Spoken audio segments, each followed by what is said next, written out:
Vaksinasi COVID-19 terus gencar dilaksanakan untuk menekan paparan COVID-19 di Sumatera Selatan, terlebih varian Omikron yang penyebarannya sangat cepat.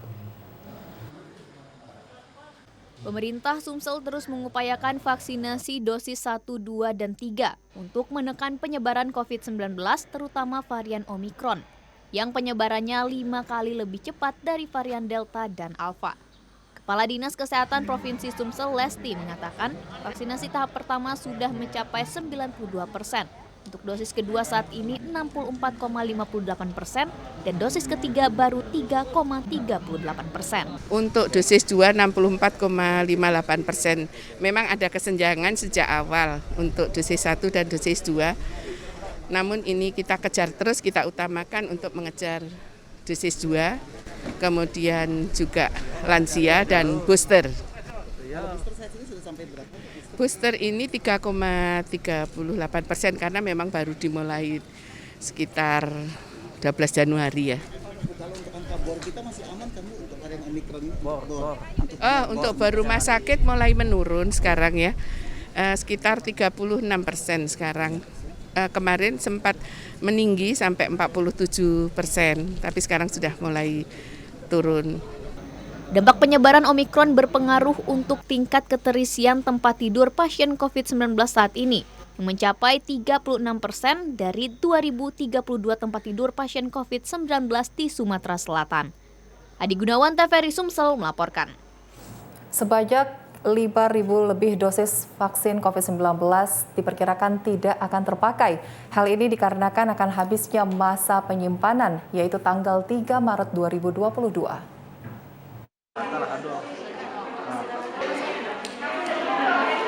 Dinas Kesehatan Oku terus melakukan upaya mencapai target sasaran untuk usia 18 tahun ke atas untuk dilakukan vaksinasi booster. Saat ini masih ada 5.000 dosis vaksin jenis Pfizer akan habis waktu simpan pada tanggal 3 Maret tahun 2022 ini. Epidemiologi Kesehatan Dinkes Oku Muhammad Yanius mengatakan, sebelum habisnya stok vaksinasi jenis ini antara lain dikarenakan kurangnya antusias masyarakat untuk vaksinasi. Padahal pihaknya sudah melakukan sosialisasi dan juga sudah berkoordinasi dengan lintas sektor. Jika sampai waktu batas penyimpanan belum juga disalurkan, maka sisa vaksin Pfizer ini tidak akan dipakai untuk disalurkan kepada masyarakat. Masa penyimpanannya yaitu tanggal 3 Maret 2022. Jadi sebelum tanggal 3 Maret vaksinasi tersebut harus sudah bisa digunakan ataupun diberikan. Kapolres Oku AKBP Danu Agus Purnomo mengatakan terkait vaksinasi selalu diaudit dan pembina fungsi dari Polda Sumsel, termasuk masa waktu simpan untuk penggunaan. Kapolres sempat memonitor ada vaksin yang akan habis waktu simpan atau akan memasuki waktu kadaluarsa. Jadi kami teruskan kepada rekan-rekan kepolisian yang ada di jajaran, baik yang di polsek-polsek juga, supaya upaya yang sebelumnya kita lakukan khususnya terhadap lansia, yaitu jemput bola ke lokasi-lokasi di mana lansia ini tinggal, ini kita akan ulangi kembali sehingga mereka juga dapat vaksin yang ketiga. Kapolres Oku juga menjelaskan pihaknya akan berkoordinasi dengan Dinkes menghimbau masyarakat khususnya lansia untuk dapat divaksin booster. Saat ini vaksinasi booster atau tahap 3 dapat dilakukan bagi masyarakat yang sudah vaksin kedua dengan rentan waktu selama 3 bulan. Reno Wijaya, TVRI Sumsel melaporkan dari Ogan Komering Ulu. Capaian vaksinasi COVID-19 di Kota Lubuk Linggau masih terbilang rendah dan ada di posisi 14 dari 17 kabupaten kota di Sumatera Selatan. Vaksinasi COVID-19 dosis pertama di Lubuk Linggau baru mencapai 89,31%, sedangkan untuk dosis kedua 66,1%. Capaian ini masih terbilang rendah dan berada di urutan ke-14 dari 17 kota kabupaten kota di Sumatera Selatan. Kapolres Lubuk Linggau, AKBP Harisandi, meminta stakeholder dan juga Forkompinda segera menjadwalkan langsung pelaksanaan vaksinasi terutama bagi aparat penegak hukum dan aparatur sipil negara yang belum menerima vaksin dosis lengkap. Aparat dan pegawai harus dapat memberi contoh yang baik dalam mendukung program vaksinasi. Menyangkut vaksinasi, polisi tidak bisa bergerak tanpa ada bantuan dari stakeholder yang ada Forkopimda yang ada di Lubuk Linggau ini. Tadi sudah kita sampaikan juga bahwa di daerah Sumsel ini ya tingkat vaksinasi kita urutan keempat paling bawah. Ya. Bukan se-Sumsel. Nah, jangan sampai ini. Kenapa? Kota Lubuk Linggau ini wilayahnya kecil. Nah, kita harus agak kerjasama dengan stakeholder yang ada di sini. Selain mengebut pelaksanaan vaksinasi COVID-19, Polres Lubuk Linggau juga meminta kepada masyarakat agar tetap disiplin menerapkan protokol kesehatan.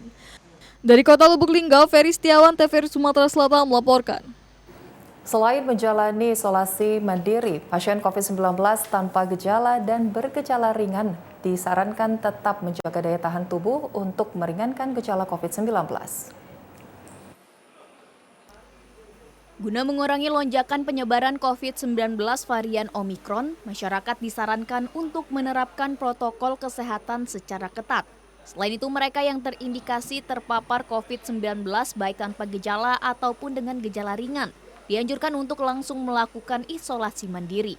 Mengingat gejala COVID-19 varian Omikron dinilai tidak separah varian Delta, namun penyebarannya jauh lebih cepat.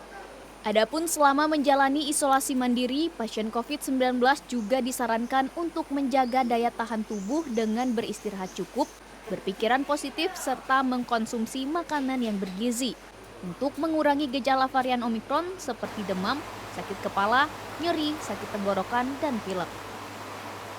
Isolasi mandiri itu saran saya ya, satu adalah dia mesti rehat. Maksudnya rehat itu bukan diem, tapi rehat dari dia punya pekerjaan, bisnis. Jangan dipikirin dulu lah itu kan, karena ini kan akan menambah beban pikiran. Yang kedua, tenang. Kita sudah kasih tahu, bahkan Presiden pun sudah membuat pernyataan bahwa Omikron ini memang infeksinya, tingkat penularannya tinggi, tapi tingkat bahayanya rendah. Seperti itu. Maka kata Presiden juga bahwa ini bisa sembuh dengan isolasi mandiri. Yang ketiga ini, penting banget ini. Jadi nggak usah mikirkan obat dulu, tapi mikirkan enakan makan. Sementara itu, isolasi mandiri bagi pasien COVID-19 tanpa gejala dilakukan selama 10 hari dan pasien dengan gejala ringan dilakukan selama 10 hari ditambah 3 hari bebas gejala demam dan gangguan pernafasan. Afifah Sari, TVRI Sumsel melaporkan. Beragam informasi lain akan kami hadirkan usai jeda berikut, tetaplah bersama kami.